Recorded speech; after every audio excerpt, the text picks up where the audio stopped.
Hello, तो कैसे हो आप लोग? आई होप सभी लोग ठीक होंगे। और आज हम लोग जो रेडिएशन यूनिट है उसके बारे में स्टडी करेंगे। तो आपके मन में, सभी के मन में ये तो ज़रूर होगा कि क्या रेडिएशन की भी यूनिट्स होती है? क्या उसको भी मेज़र किया जा सकता है? तो हाँ, रेडिएशन की भी यूनिट्स होती है और उनको भी मेज़र किया जा सकता है। तो इसकी जो फर्स्ट आता है, फर्स्ट यूनिट होती है वो तो एक्सपोज़र। तो व्हाट इज़ एक्सपोज़र? एक्सपोज़र क्या होता है? Measurement of amount of radiation travelling through the air. यानी कि ये उस रेडिएशन की अमाउंट का मेज़रमेंट होता है जो एयर के थ्रू ट्रेवल कर सकती है। ठीक है, उसको क्या बोला जाता है? एक्सपोजर बोला जाता है। इसकी एसआई यूनिट की बात करते हैं तो कूलाम पर केजी। कन्वेंशनल यूनिट या फिर जिसको ओल्ड यूनिट बोला जाता है वो क्या होती है? इसकी रोंजन होती है, जिसको कैपिटल आर से भी डिनोट किया जाता है। वन रोंजन है, उसकी वैल्यू कितनी होती है? 2.58 इंटू 10⁻⁻⁴ कुलाम पर केजी। ये इसकी वैल्यू होती है वन रोंजन की। अब नेक्स्ट आती है अब्जॉर्ब डोज। नाम से ही पता चल रहा है, अब्जॉर्ब यानी measurement of the radiation absorb by the material और टिश्यू। यानी ये उस रेडिएशन का मेजरमेंट होता है जो अब्जॉर्व की जाती है टिश्यू या फिर मटेरियल के द्वारा। अब्जॉर्व की हुई जो रेडिएशंस होती है उनका मेजरमेंट करने को क्या बोला जाता है? अब्जॉर्व डोज बोला जाता है। Amount of radio active energy या फिर ये रेडियो एक्टिव जो एनर्जी होती है उसकी अमाउंट का भी मेजरमेंट बोला जा सकता है इसको।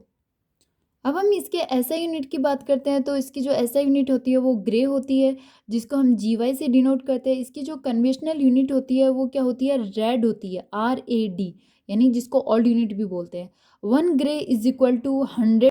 ठीक है, तो 1 ग्रे कितना होता है? 100 रेड होता है। और 1 रेड कितना होता है? 0.01 ग्रे। और 1 रेड कितना होता है? अगर अर्ग प्लस ग्राम में बात करते हैं तो 100 अर्ग पर ग्राम। डोज इक्विवेलेंट क्या होता है? नेक्स्ट आती है डोज इक्विवेलेंट। तो डोज इक्विवेलेंट होता है measurement of the biological effect of the observe dose. यानी कि ये किसका मेजरमेंट होता है? ये बायोलॉजिकल इफेक्ट का मेजरमेंट होता है जो ऑब्जर्व डोज होती है उसका। अब हम इसके एसआई यूनिट की बात करते हैं तो इसकी एसआई यूनिट सीवर्ट होती है। अगर हम कन्वेंशनल यूनिट की बात करते हैं तो रैम होती है। रैम तुम्हें पता है, इसकी रैम की फुल फॉर्म होती है रोंजन इक्वलेंट मैन। ठीक है, 1 सीवर्ट क्या होता है? 100 रैम होता है, REM। रैम को हम लोग एक फॉर्मूला से भी डिनोट कर सकते हैं, जैसे कि product of absorb dose into modifying factor. ये इसका रैम का फॉर्मूला भी हो सकता है।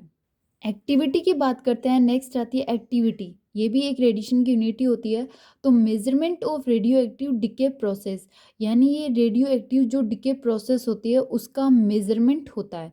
Measurement of number of disintegration per second, या फिर इसको एक फार्मूला, ये मेजरमेंट बोल सकते हैं कि इसका number of disintegration per second को भी हम एक्टिविटी बोल सकते हैं।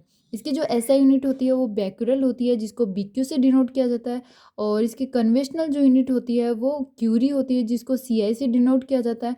और 1 becquerel क्या होता है? 1 डिसइंटीग्रेशन पर सेकेंड, या 1 BQ इजिकल टू 1 DPS भी बोल सकते हैं।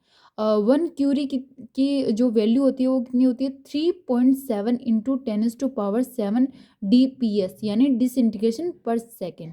Thank you, bye bye, take care and like share subscribe करना ना भूलें, और साथ साथ में कमेंट बॉक्स में कमेंट भी करना।